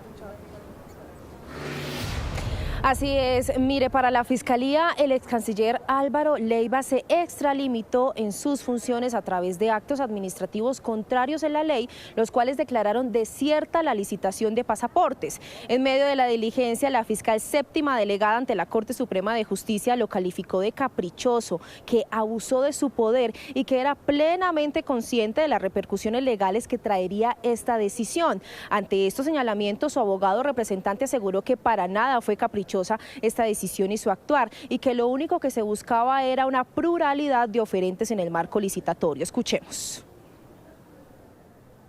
Con su falta de integridad y transparencia en el ejercicio de su labor como servidor público, no protegió los intereses de la comunidad ni del oferente habilitado para ese momento. Vulneró la legalidad del proceso licitatorio 001-2023 y su imparcialidad al interferir en él indebidamente, de manera caprichosa, tosuda y arbitraria, reasumiendo la función que se encontraba delegada en el secretario del Ministerio de Relaciones Exteriores, para luego, sin ninguna objetividad, proferir actos administrativos contrarios a derecho, con los cuales declaró desierta la licitación y no eligió la propuesta que se encontraba habilitada. No es caprichosa porque existe la posibilidad de declarar desiertas las licitaciones. Que lo que se busca es la pluralidad de oferentes, eso es lo que se buscaba. De hecho, el doctor Leiva así lo ha expresado y creo y estoy seguro que medios de comunicación, ustedes lo manifestaron, porque hubo denuncias sobre ciertos hechos. Álvaro Leiva no aceptó el cargo por el delito de prevaricato por acción. Su defensa aseguró que asiste en esta diligencia de forma virtual, teniendo en cuenta las festividades, pero que las próximas diligencias al Tribunal Superior de Bogotá, él estará allí de forma presencial. 2:05 p.m. Gracias por seguir con nosotros. El desprendimiento de rocas sobre una carretera estuvo a punto de causar una tragedia en Antioquia. El hecho quedó grabado en un video y Noticias Caracol habló con uno de los protagonistas. ¿Qué fue lo que pasó, Alfonso Cárcamo? Tatiana, y es que justamente este video se ha hecho bastante viral en redes sociales porque, como usted lo dice, se observa el momento exacto donde hombres se salvaron de morir aplastados por una gigantesca roca. En las imágenes aficionadas se ve detalladamente cómo van unos hombres en una motocicleta, paran al frente de una vivienda y minutos después sienten un ruido que los hace huir de manera rápida. Pues nosotros logramos conversar con uno de estos hombres, quien contó lo que pasó y también lamentó que su vehículo hubiera quedado destruido. Lo único que iba a arrancar de ahí cuando se desprendió esa roca demasiado grande y tocó salir corriendo. Ya cuando volteamos a ver ya estaba totalmente estripada, no quedó nada. En ese momento uno no sabe ni para dónde correr. Ya después, cuando nos devolvimos pues a mirar a ver qué había quedado la moto, ya que quedó totalmente acabada. Sí, era el medio de transporte para el trabajo. Justamente uno de estos hombres estuvo literal a segundos de quedar debajo de esta roca junto a su motocicleta. Lo que dicen las autoridades es que la vía está completamente habilitada allí en el municipio de Dabeiba, pero que estará monitoreando para evitar que tragedias como estas ocurran. Gracias, Alfonso. 2:07 p.m. Volvemos con el preocupante tema del acoso que muchas mujeres sufren a diario en nuestro país. Esto muestra las fallas en la ley colombiana que permiten que muchos de estos agresores no paguen por sus acciones. El acoso sexual del que habría sido víctima esta mujer en una inspección de policía del municipio de Soacha quedó grabado en un video. No. Y aunque las imágenes son contundentes, el castigo para el presunto agresor todavía no es claro. De acuerdo con el Código Penal, el acoso sexual es un delito que puede ser castigado con penas de cárcel. En Colombia, este delito tiene penas que oscilan entre 1 y 3 años de prisión. Pero si este delito es agravado, genera una acción penal de 2 a 5 años de prisión. Sin embargo, en muchos casos la denuncia termina tipificándose como injuria por vía de hecho, un delito que se da cuando se afecta el honor de una persona mediante actos físicos. Esto resulta en sanciones mucho más bajas, ya que para probar el acoso sexual es necesario demostrar una relación de poder entre la víctima y su agresor. El delito de acoso sexual está centrado específicamente en una relación de poder. Es decir, lo que dice es que quien acosa debe tener un papel de poder sobre la mujer y ese debe ser, o sobre la persona que se acosa, y ese debe ser demostrable. Para expertos, en este caso se puede demostrar la relación de poder entre el inspector de policía y la guarda de seguridad del establecimiento, pero eso no bastaría para llevar al sujeto a cumplir una pena de cárcel.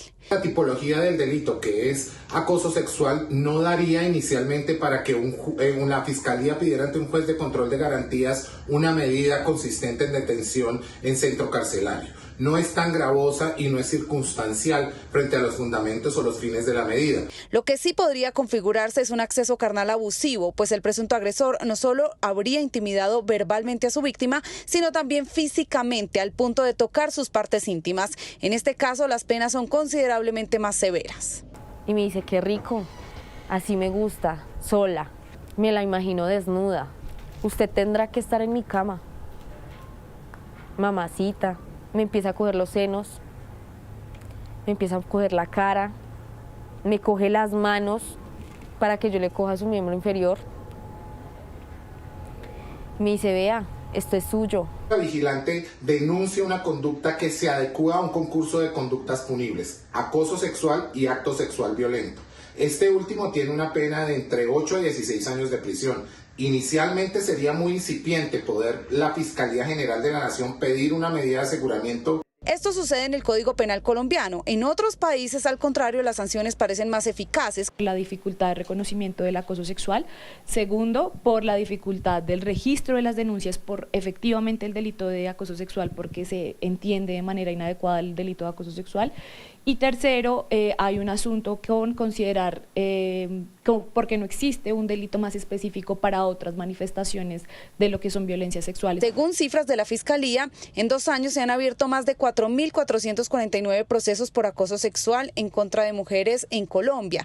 Solo en 2025 se registraron 2.426 casos, un aumento de casi el 20% frente al 2024. Y lo más difícil para las víctimas es que la mayoría de los casos siguen sin avanzar. Vacíos que siguen padeciendo miles de mujeres. 2:10 p.m. La unidad investigativa de Noticias Caracol hizo nuevas revelaciones sobre la información extraída de los computadores incautados alias Calarcá. Allí se destapó el reclutamiento de niños, el asesinato de firmantes de paz y el fortalecimiento militar de esas disidencias que violarían acuerdos pactados con el gobierno. Mientras las disidencias al mando de Calarcá negocian la paz, siguen reclutando niños y asesinando firmantes de paz. Así quedó en evidencia en la nueva información revelada por la unidad investigativa de Noticias Caracol, extraída de los archivos de esa disidencia cuando fueron capturados el año pasado y posteriormente dejados en libertad. En esta conversación por chat entre Calarcá y un sicario, el máximo cabecilla de esa disidencia le ordena asesinar al firmante de paz Juan Gabriel Hurtado, además de fotografías fotografías de él con vida, amarrado y posteriormente asesinado. Así, hay decenas de fotografías en esos dispositivos de víctimas secuestradas, amarradas, golpeadas y posteriormente sus cuerpos acribillados, en algunos casos con tiros de gracia. Pese a que se firmaron acuerdos de no reclutar más niños mientras se avanzaban en las negociaciones, en esta otra conversación se evidencia cómo un lugarteniente de Calarcá, alias El Mueco, le entregó el reporte de 2 personas reclutadas, entre ellas una niña de 14 años. Y los integrantes de las disidencias de Calarcá, que fueron capturados en julio de 2024 en camionetas de la UNP, también iban con un menor de edad. El entonces jefe negociador del gobierno con esa disidencia, Camilo González Pozo, reconoció que recibieron información por parte del mecanismo de monitoreo de algunos posibles incumplimientos, pero ninguno relacionado con el reclutamiento de menores de edad. Hubo algunas infracciones, pero también hay que decir que el informe de la comisión anotaba que había en algunos aspectos cumplimientos, habían dudas sobre algunos puntos que estaban en investigación. En relación al reclutamiento, no tuvimos ninguna anotación de reclutamientos de menores de 15 años, que era lo que ellos se han comprometido. Excomisionados de paz cuestionan que la Fiscalía, bajo un manto de protección como gestores de paz, ordenara dejarlos en libertad pese a la flagrancia de los delitos y el involucramiento de niños. Aseguran que el discurso político de Petro va por un lado distinto a la realidad. Y obviamente la Fiscalía en este caso se le fueron las luces y dejó en libertad a quienes en flagrancia están cometiendo delitos. Yo sí creo que de lesa humanidad, el reclutamiento de menores, por eso la consecuencia legal fundamental es que por una parte hay un abuso de ese derecho de los gestores de paz, pero por otro lado hay una omisión importante del gobierno al no monitorear estas situaciones, y el gobierno tiene enorme responsabilidad jurídica en eso, y lo que se muestra en el informe de Caracol son las pruebas concretas, tangibles, de cómo esto ha sido un fracaso. A ellos no les interesa la paz, les interesa el negocio del narcotráfico. Estos archivos también dejaron ver el fortalecimiento militar, compra de arsenal de guerra que movilizan por el país y el crecimiento de hombres en más y más territorios. Mientras tanto, el Estado redujo la persecución a estos grupos de Calarcá que sí. 2:27 minutos. El hundimiento de la reforma tributaria en las comisiones económicas ya impactó la reforma a la salud. Juan David Ríos, hola, usted está en el Congreso de la República. ¿Qué está pasando por allá hasta ahora? Alejandra, hola, una feliz tarde. Mire, seguimos acá en la Comisión Séptima del Senado, justamente cuando se debate la reforma a la salud. Decimos que se destraba el debate de la reforma a la salud principalmente porque existía una proposición que estaba supeditada a esa reforma tributaria por el aval fiscal que tiene la reforma a la salud. Aquí en Comisión Séptima, pues efectivamente se levanta la plenaria, la sesión en la Comisión Séptima, en donde mencionan, por supuesto, que esto tiene que estar supeditado a ese aval fiscal. Congresistas de la oposición están mencionando que necesitan un aval fiscal, mientras que congresistas de gobierno están diciendo que se tiene que dar la discusión. Veamos lo que dicen en el Congreso. El Comité Autónomo de Regla Fiscal realizó una estimación frente al esfuerzo fiscal que tendría que hacer el Gobierno Nacional tras la reforma. Y esto equivaldría al 0.5% del PIB, acumulando un déficit cercano a 126 billones de pesos constantes desde el 2025 y para el periodo 2026-2036. Nosotros aquí aprobamos una proposición en la cual establecimos que esperábamos que se definiera también por parte de las comisiones económicas la ley de financiamiento. Porque siguen dilatando, teniendo las mayorías, nos preguntamos. Porque le tienen miedo a la apelación que la tenemos lista, así como lo hicimos con la reforma laboral. Vamos a apelar esa decisión que ustedes ya tienen. Y no importa avales fiscales, no importa discusiones de leyes de financiamiento, no importa nada. No importa absolutamente nada porque al dilatar quieren que se archive es por trámite, por tiempos. Bien, se acaba de levantar entonces la sesión aquí en la Comisión Séptima de Senado. No hubo votación de orden del día porque están exigiendo la presencia del ministro de Hacienda, que esté presente, y también el ministro de Salud para averiguar cómo es el aval fiscal, cómo es el financiamiento de esta reforma a la salud. Se espera entonces que mañana se retome esta discusión en la Comisión Séptima de Senado.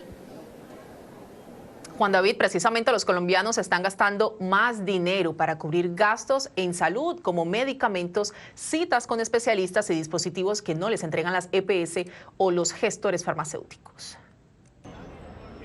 Basta con acercarse a un dispensario de medicamentos o a la sede de cualquier IPS para encontrarse con una respuesta clara. Los colombianos usan gran parte de sus propios ingresos para cubrir temas de su salud. Esto se gasta aproximadamente, lo que están haciendo comprar, más o menos 500.000 pesos mensuales. Sí, he tocado comprar unas cosas porque no las sabía acá. ¿Cuánto ha gastado en eso? En promedio. Como 50. Según los estudios de ANIF, en el último año los colombianos pasaron de gastar 14.2% de su ingreso en 2021 a más del 16.8% para cubrir el gasto en salud. El dato más reciente es que para este año 2025 eso va a cerrar en el 17%, o sea, son 4 puntos adicionales que vienen poniendo los colombianos de su bolsillo. Eso lo hemos reflejado cuando directamente vamos y compramos un medicamento de nuestra cuenta o directamente pagamos por una cita médica o pagamos por una cirugía. Porcentaje que muchas veces pone en riesgo la estabilidad financiera de los pacientes. Mensualmente le toca a uno comprar, por ejemplo, el medicamento de la tensión, de la azúcar. Entonces son mensual por lo menos son más de 100.000. Lo operaron el 27 de noviembre y fuimos al dispensario que no había medicamento y nos tocó comprarlo. Si a veces uno no tiene la plata, pues le toca a uno como sea conseguir para poder darle los medicamentos a ellos. Lo que ha ubicado a Colombia en la posición número 11 entre los países con mayor gasto de bolsillo en salud. Cuando el gasto de bolsillo aumenta tanto, y en Colombia si llega a pasar el 20%, podemos estar en una situación de emergencia sanitaria por déficit financiero, porque hace que las personas o más personas entren a una situación de pobreza.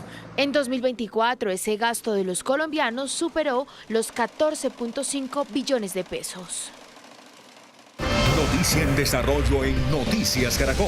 A las 2 de la tarde, 32 minutos, volvemos con la noticia del hundimiento del proyecto de la reforma tributaria que el gobierno pretendía aprobar en el Congreso de la República. Laura Rojas, ¿ya hay reacciones por parte del gobierno nacional? Sí, señora, ya hubo una reacción del ministro de Hacienda, quien estuvo liderando estas sesiones en el Congreso de la República para que le aprobaran 16 billones de pesos, esa reforma tributaria que, como usted bien dice, pues fue hundida hoy, hace pocos minutos, aquí en el Salón Elíptico.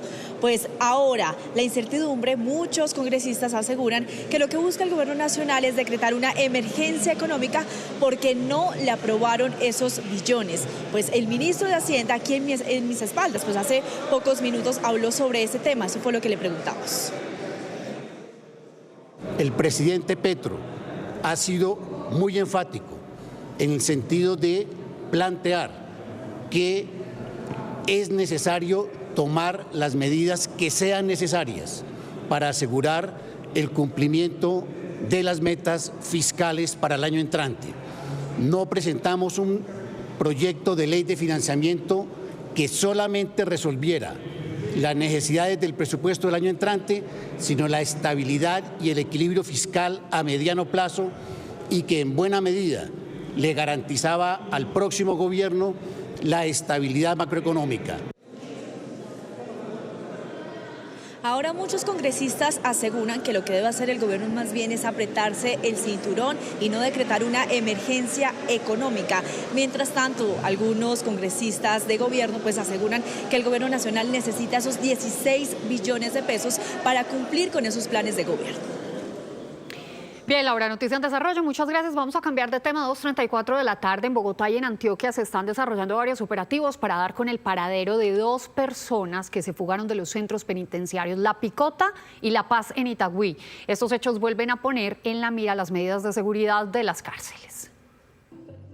En las últimas horas se registraron 2 fugas. La primera ocurrió en la cárcel La Picota, en el sur de Bogotá, donde David Nieves Mosquera escapó mediante la modalidad del cambiazo, pues un civil que ingresó al penal para visitar a un familiar se quedó en su lugar.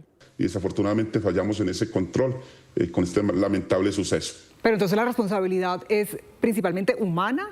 ¿No hay tecnología para un tipo de situaciones como estas? La responsabilidad es netamente humana. Nosotros, y creo que todas las cárceles del país, estamos trabajando bajo la modalidad de reseña e identificación con tinta. La otra fuga se registró en la cárcel y penitenciaría de alta y mediana seguridad de Itagüí, donde Darío Arcadio Zapata Mazo, quien paga una condena de 35 años de prisión por los delitos de extorsión, secuestro, desaparición forzada y concierto para delinquir, huyó del penal el 8 de diciembre, al parecer, de sábanas que colgaban del establecimiento. Los guardianes aseguran que estas situaciones se presentan porque los sistemas de seguridad son obsoletos. Pues no se puede entrar a juzgar una institución como el INPEC, porque es una institución muy pobre para el Estado.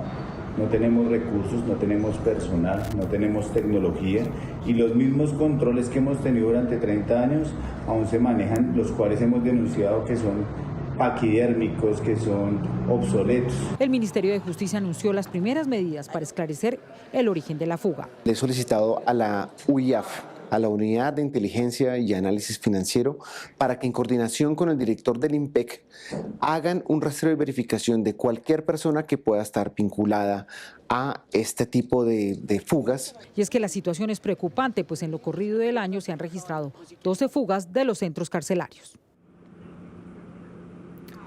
Y en las últimas horas, las autoridades desmantelaron un grupo delincuencial que operaba desde la cárcel de La Dorada, Caldas, y que se dedicaba a extorsionar a la comunidad. Entre los capturados hay varios uniformados del INPEC. Las labores investigativas para desarticular el grupo delincuencial conocido como Los Hefesto duraron más de un año. Según las autoridades, la banda operaba desde el centro penitenciario de La Dorada mediante llamadas extorsivas a comerciantes, ganaderos y ciudadanos, haciéndose pasar por comandantes o integrantes de grupos armados al margen de la ley con el propósito de intimidar a sus víctimas. En estas 8 capturas ha involucrado 6 funcionarios del INPEC, a quienes además de extorsión se les imputarían otros 2 cargos.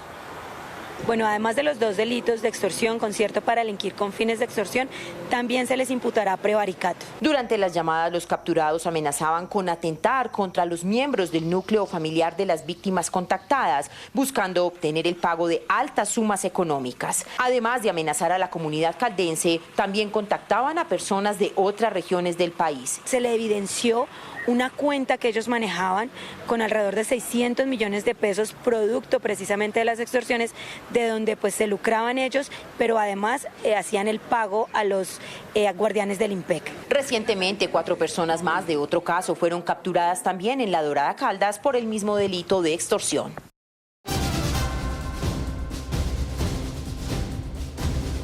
Una comunidad vulnerable de Ibagué recibió con alegría la entrega de mercados por parte de tiendas Ísimo, Noticias Caracol y el apoyo de Abaco y la Asociación de Bancos de Alimentos de Colombia. Se trata de un regalo de Navidad para los más necesitados. Allí está Kelly Navarro.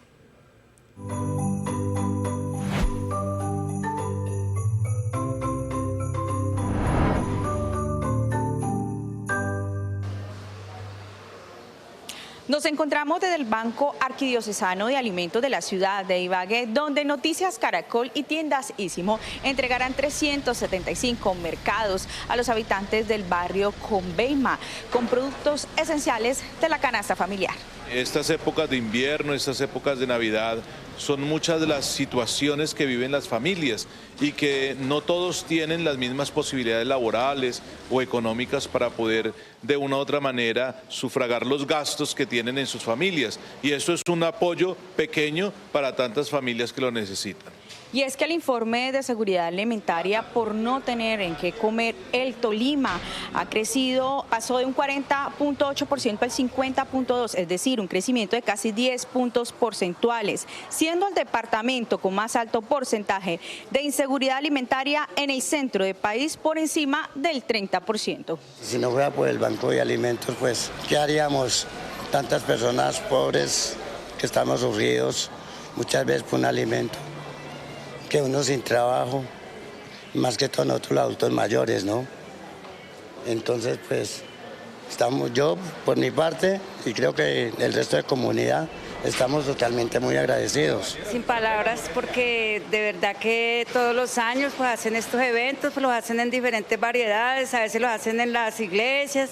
Yo vivo en el barrio Conveima y a veces lo hacen en la iglesia del Rosario y caen como del cielo estas bendiciones porque la verdad que sí, pues con eso se beneficia a uno. Mi situación es precaria, somos 3 personas en mi familia, nos ayuda mucho en este momento de Navidad. Agradezco mucho por este mercadito que nos dan, nos sirve mucho para todos. Es por eso que este tipo de iniciativas contribuyen a disminuir estas brechas, beneficiando a los habitantes de la capital tolimense. Porque en Noticias Caracol, primero la gente, primero las regiones. Gracias.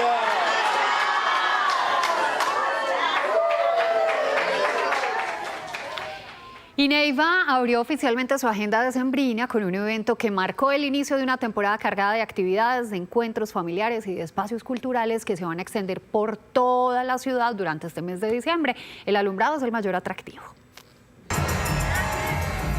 Neiva dio la bienvenida a la Navidad con la caravana navideña y el desfile folclórico, reuniendo familias, vecinos y visitantes en una celebración tradicional.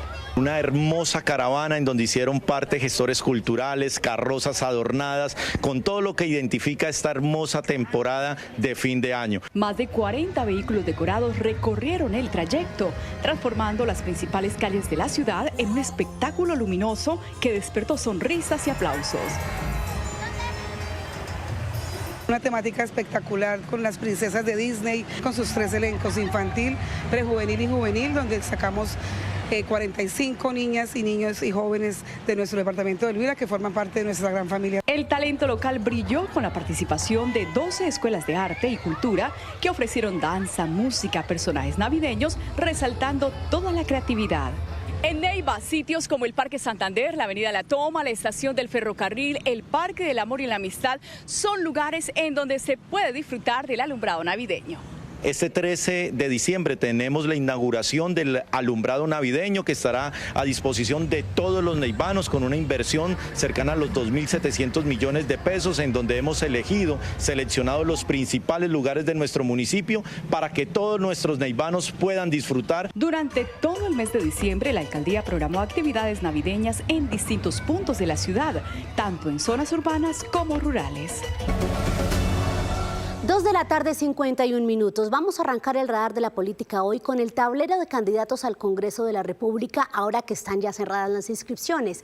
La registraduría entregó esos datos recién salidos del horno. En total, van a ver ustedes, se inscribieron 3.231 candidatos para elecciones del Congreso del 2026 a través de 527 listas.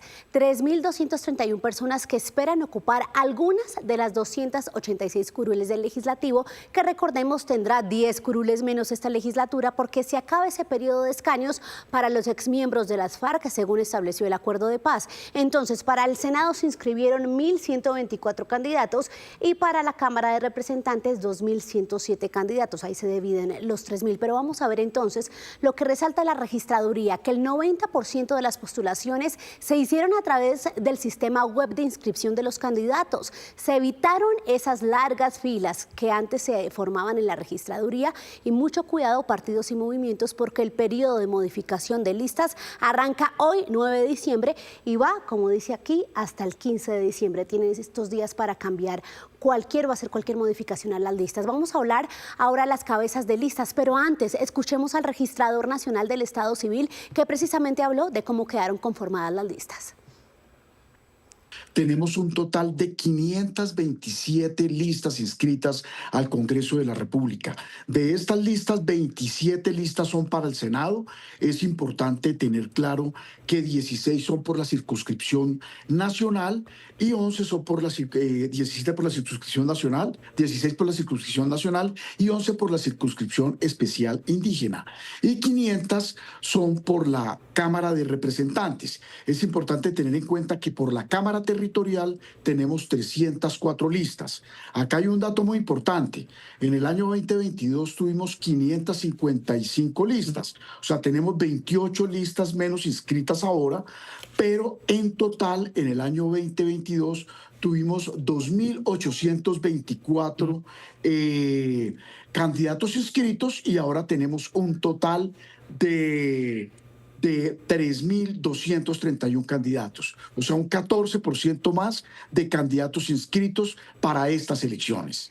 Es el registrador delegado para lo electoral y ahora sí vamos a revisar las cabezas de lista. Ya les habíamos contado entonces que Carolina Corcho es la cabeza de lista del Pacto Histórico. Está también Carlos Fernando Motoa, Andrés Forero, Lidio García del Partido Liberal, Juan Felipe Lemos a la cabeza del Partido de la U, Luis Eduardo Garzón, Lucho Garzón en la cabeza de esa alianza entre En Marcha y El Verde, y también Juan Sebastián Gómez es la cabeza de lista de la coalición Ahora, que incluye al MIR, al Nuevo Liberalismo y a Dignidad y Compromiso Ciudadano. Hablamos con dos de ellos en Noticias Caracol en Vivo sobre este honor que les dio su partido.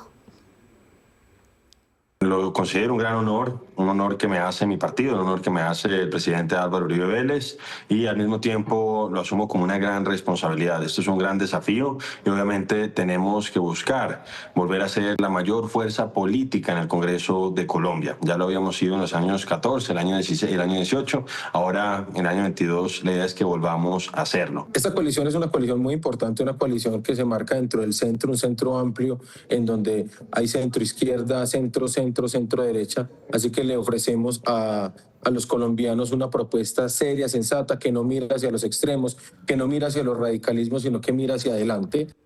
Pero también hay nuevos rostros, nuevas caras en la política que les vamos a ir presentando en estos días. Finalmente, la distinguida chef Leonor Espinosa es la cabeza de lista a la Cámara por Bogotá del Partido Liberal. Hablamos con ella en Noticias Caracol en Vivo sobre esta nueva apuesta. Porque efectivamente el aporte que le ha representado al país Leo y Leonor Espinosa desde su restaurante y desde su filosofía gastronómica ha sido invaluable. Pero como le digo, yo creo que hay plataformas que se quedan cortas para poder hacer un trabajo mucho más colectivo y mucho más profundo. En eso no dudé, por supuesto. No le voy a decir que un poco de temor a lo que me voy a enfrentar, pero pues la vida se trata de eso.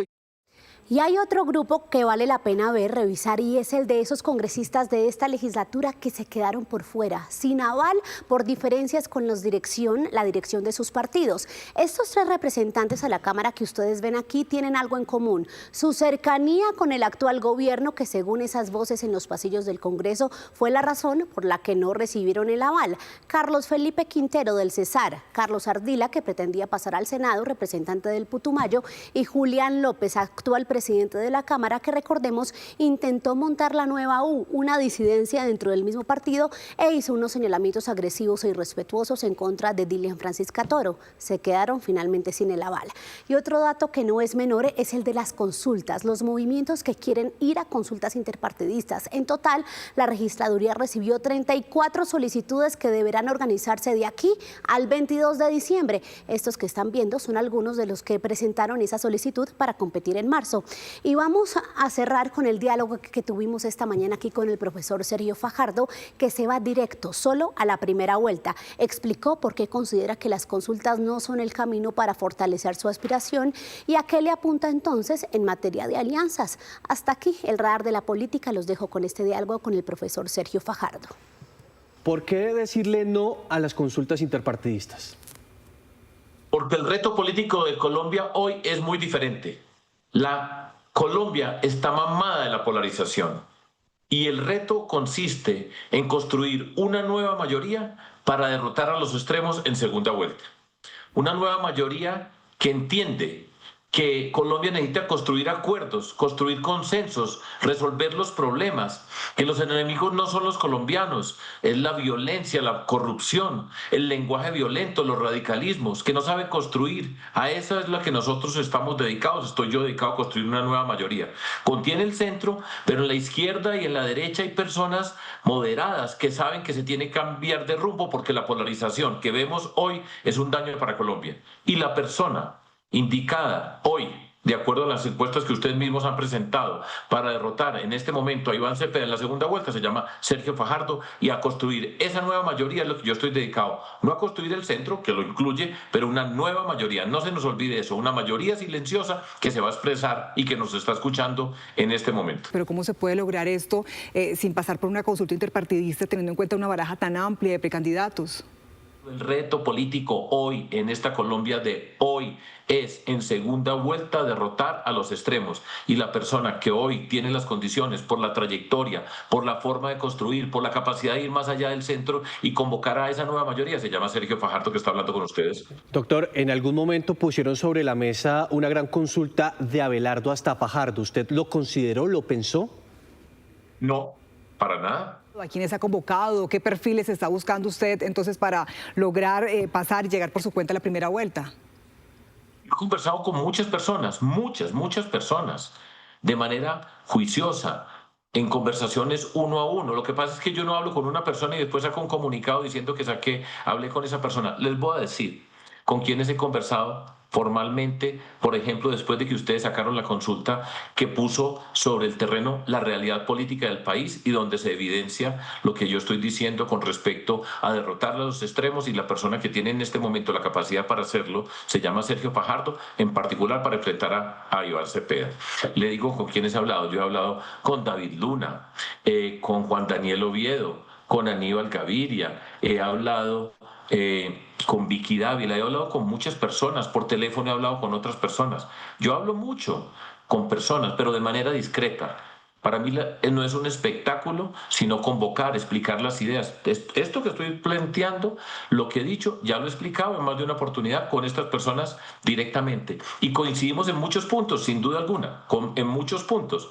Cada quien tiene un camino por recorrer y, como les digo, el reto es una nueva mayoría. El reto no es el centro, sino ampliar ese centro, convocar personas de izquierda, de derecha, que están mamadas, que son razonables, que saben que se puede discrepar, pero para construir. Pero ¿con quién le hace falta hablar para hacer ese gran espectro de centro que le permita a usted llegar con un porcentaje mucho más alto en primera vuelta? Le doy un ejemplo para ilustrar lo que vengo haciendo. La semana pasada estuve 2 días en el departamento del Atlántico con José Antonio Segebre, quien fue gobernador del Atlántico, un líder político de la región. Recorrimos el territorio, convocamos a las personas, tuvimos una cantidad de reuniones. Así vengo trabajando y hay muchas personas que van a estar participando con nosotros, que quieren participar con nosotros. Esa es la nueva mayoría que vamos a construir. Claro, doctor, si va por su cuenta en primera vuelta, ¿cómo piensa evitar esa dispersión de votos del centro que pues en este momento está muy dividida? Incluso muchos están pensando que se van con Cepeda o Abelardo para ganar en primera vuelta. Nunca. Lo que va a pasar es que se van con Fajardo. Precisamente, ese es el reto político y eso es lo que sabemos que va a pasar y ese es el camino que hay que trabajar. Ya he dicho, hay muchas formas de convocar, hay muchas formas de unirse. Cada quien trabaja por lo que tiene que trabajar en su recorrido político. Las puertas están abiertas. He conversado con personas. El camino está largo, pero está claro y ese es el que yo estoy recorriendo. Recuerden esta expresión: nuevas mayorías más allá del centro. En izquierda, en derecha hay personas sensatas, moderadas, que saben que el reto político no es destruir en la polarización, sino construir alrededor de lo que está planteando Fajardo. Ese es el reto político, esa es la política, ese es el camino. Yo he recorrido, he sido coherente, consistente, respetuoso. Eso es lo que necesita Colombia hoy. Esa es la Colombia que nosotros estamos construyendo, esa es la Colombia que me está escuchando y esa es la Colombia que va a triunfar. Segunda vuelta, Fajardo. Ahí estamos. 3 de la tarde, 2 minutos, cambiemos de tema, hablemos de esa disputa gigante que se desarrolla en el sector del entretenimiento en Estados Unidos, la cual va a tener implicaciones también en regiones como América Latina. Es la guerra de ofertas entre Netflix y Paramount, que tienen interés de quedarse con otro peso pesado de esa industria. Don Henry González, buenas tardes. Usted nos cuenta cómo se teje esa historia. Sí, señora, la puja por la compañía Warner Bros. Discovery en Estados Unidos está que arde después de que Netflix anunció un acuerdo para comprar los negocios cinematográficos de streaming también de este gigante. No habían cesado los cantos de sirena cuando se atravesó otro peso pesado del entretenimiento y los medios de comunicación, Paramount, con una oferta incluso más atractiva para comprar Warner. Las ofertas tienen diferencias, pero también en materia de grande valor y también del alcance. Netflix, por ejemplo, ofreció 82.700 millones de dólares por los estudios de Warner Bros. Y HBO. Paramount ofrece 108.400 millones, pero esta oferta incluye todo Warner, incluyendo no solo entretenimiento, sino los canales de cable de la compañía Warner. ¿Por qué Netflix quiere comprar toda esta parte de estudios y de entretenimiento de streaming? La razón la explica el experto mexicano Jorge Fernando Negrete. Warner tiene estudios, Paramount tiene estudios. Entonces, lo que le hacía falta a Netflix, a pesar de que tiene estudios emergentes en España, en México, en Brasil, en algunas partes del mundo, ya diversificados sus contenidos, la verdad es que a lo que accedes al mundo de las 4 grandes estudios de cine, ¿no? Al mundo convergente. Esto es lo realmente interesante. Ellos vienen de atrás para adelante remontando y su capacidad de innovación sobre las de las demás plataformas ha sido absolutamente evidente. El tema no es solo de dinero, pues en la mitad aparecen otros temas relevantes que pueden incidir en la decisión puramente del negocio, y es que las autoridades tendrán que analizar la configuración de un posible monopolio. Si Netflix se queda con los estudios de Warner y el streaming de HBO, habría que ver cuánto podría afectar la oferta para los millones de usuarios o los empleos en la industria del cine, o cuál sería su impacto en las salas de cine. Esto dice nuestro experto invitado. Porque es la primera vez que una empresa nativa digital entra al mundo de los contenidos y de la producción, y hay que estudiar desde mi punto de vista el impacto en los procesos de producción, de distribución y de consumo que todavía no están totalmente estudiados.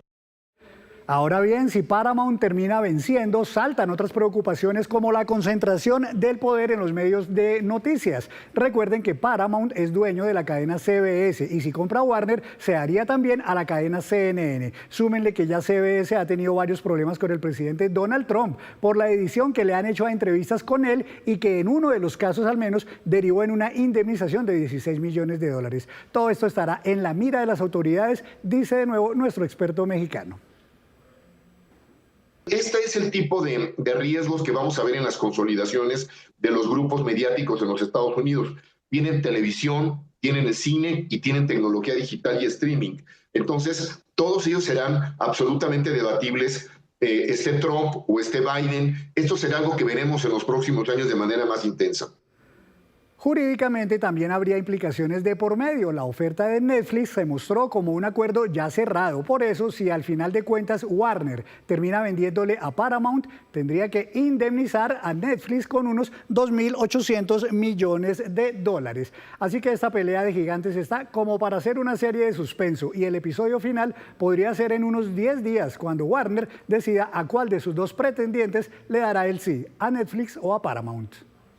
Noticia en desarrollo en Noticias Caracol. Mucha atención porque empresarios y trabajadores acaban de revelar sus propuestas de incremento al salario mínimo para el próximo año. Luisa Polo, ¿cuáles son las propuestas? Ana Milena, la propuesta concreta por parte de los trabajadores es un aumento del 16%, es decir, alrededor de 227.700 pesos, y en el caso de los empresarios un aumento del 7,21%, esto quiere decir unos 102.600 pesos. Se vuelven a reunir con estas cifras ya en la mesa el próximo jueves. Próximo jueves entonces conoceremos cómo avanza esta conversación, la más importante quizás al cierre del año, porque es el incremento que recibirán 2.4 millones de colombianos que devengan el salario mínimo. 3:20 minutos. Además de ser un ícono global de la música, el artista paisa J Balvin ha convertido su éxito en una plataforma para abrir caminos y despertar muchos talentos en miles de niños y de jóvenes de Medellín a través de su fundación Vibra en Alta. Yo soy Ana María Betancourt y esta es nuestra historia. Ana María Betancourt es la gerente de impacto de la Fundación Vibra en Alta, del cantante y compositor paisa José Álvaro Osorio, conocido mundialmente como J Balvin. Nace de la pasión de José porque cada persona no tenga un camino trazado, sino que trace su propio camino y sea el partícipe de todo su proyecto de vida.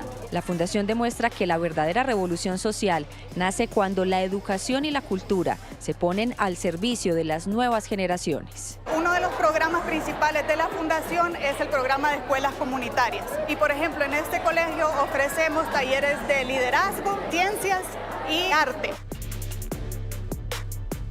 En sus 2 años de trabajo, la Fundación Vibra en Alta ya ha impactado a más de 2.000 personas y 12 organizaciones locales, llevando cada vez más lejos la energía del niño de Medellín. Me pareció muy bien y muy educativo porque ayuda a todos a aprender más, a divertirnos. Ana, ¿y cuál es esa gran meta o hacia dónde quieren llegar con la Fundación Vibra en Alta? Es un proyecto que se llama Mentor, que busca disminuir la deserción educativa y promover la transición a educación superior de los jóvenes del país. Por inspirar a cada persona a descubrir su verdadero potencial, J Balvin, a través de Ana María y el equipo de Vibra en Alta, son colombianos que hacen historia. El Anticuario La Independencia en Bogotá celebra su última subasta del año con grandes tesoros artísticos y piezas históricas. David Molina recorrió este espacio que tiene obras de grandes maestros de nuestro país y del mundo. Esta casa azul con blanco del barrio La Macarena es la guardiana de una fina selección de arte, mobiliario y elementos históricos que persisten en el paso del tiempo. La mirada penetrante de este retrato de una joven del siglo pasado, esta naturaleza púrpura oregoniana y el paseo de dos religiosos con ese volumen característico, el gran maestro Botero, son algunas de esas joyas pictóricas que harán parte de la subasta de fin de año del Anticuario La Independencia. Aquí tenemos algunas obras muy representativas de Obregón, tenemos unas obras de Juan Pablo Echeverry, traemos a Caballero, traemos algunas cosas de grado muy representativas, tenemos a Botero y tenemos algunos artistas jóvenes. Vamos a tener cosas desde 300.000 pesos, pensamos que es importante, que la gente está buscando su regalo de Navidad. El arte joven también tiene lugar en este martillo, como la obra del artista vallecaucano Miguel Guevara. Es encontrarme con el material de la caña de azúcar como un elemento que es constitutivo de la cultura vallecaucana, pero que también trae consigo ciertas conversaciones, ciertas problemáticas. El arte colombiano como una inversión segura. El mercado nos está diciendo que comprar artistas, tener artistas colombianos es una gran inversión. Pues no hablemos de Botero, hablemos de Obregón, Olga Amaral, que ha sido un fenómeno de los últimos 5 o 6 años. Mañana miércoles 10 de diciembre, La Independencia invita a su última subasta del año, rescatando los más destacados del arte local y llevando artículos que trascienden las épocas y rememoran ese pasado mágico.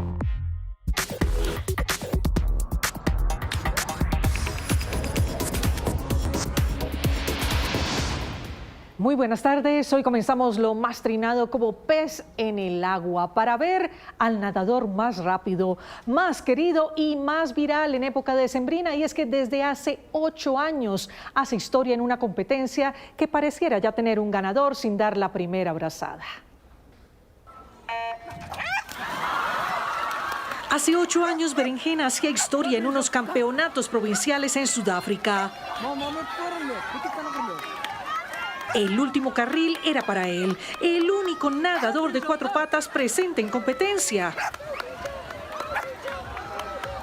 Su objetivo, nadar 50 metros para alcanzar el otro extremo de la piscina, y lo logró.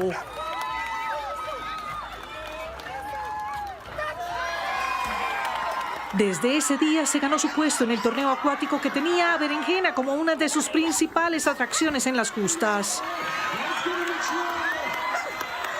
Pese a que el tiempo ya le ha pintado algunas canas, Berenjena no deja de darlo todo en el agua, y este año no ha sido la excepción. Con porte y nado de campeón, Berenjena ha sabido ganarse su lugar en el podio de las redes sociales.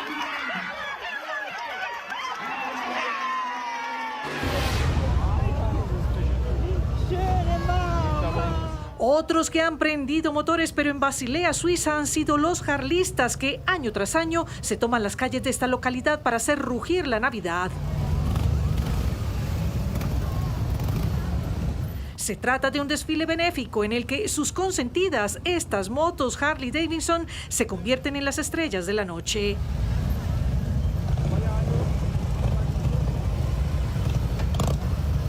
Moteros con propósito, listos para llevar una causa social sobre ruedas.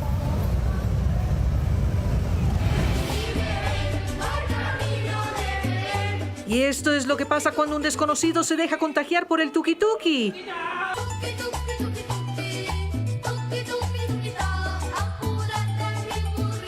Su nombre, Joyce Tanner, más conocido como Q Park por su canal en YouTube, sabe cómo asaltar la atención del público cantando y bailando en el lugar más inesperado.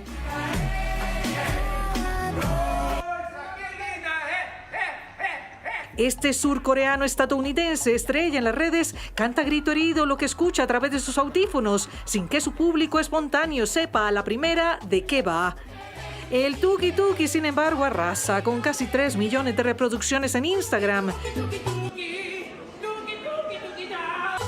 Camino de Belén y de la fama para este singular personaje.